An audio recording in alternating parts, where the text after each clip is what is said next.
Pelan kak. Mau tembak lagi. Dupriadi 20 tahun menyerah dan pasrah setelah kakinya dilumpuhkan dengan tembakan karena berusaha melarikan diri saat proses penangkapan yang dilakukan Satreskrim Polsek Ilerbar 1 Palembang. Tersangka sempat buron beberapa bulan setelah melakukan perampokan pada ibu rumah tangga.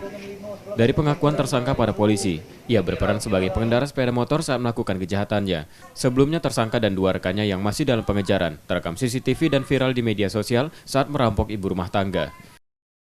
Tersangka ini aksinya sempat terekam oleh CCTV. Dari situlah kita melakukan pengembangan dan kita sekarang melakukan penyelidikan. Kemarin sempat kita mengetahui keberadaan tersangka yang lainnya yang DPO ini ada di Jakarta.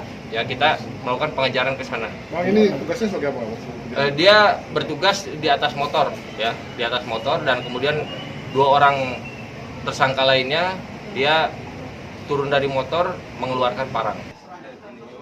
Polisi masih memburu 2 tersangka lain dan 1 tersangka saat ini ditahan di tahanan Polsek Ilerbar 1 Palembang. Yudi Kiswanto, Kompas TV, Palembang.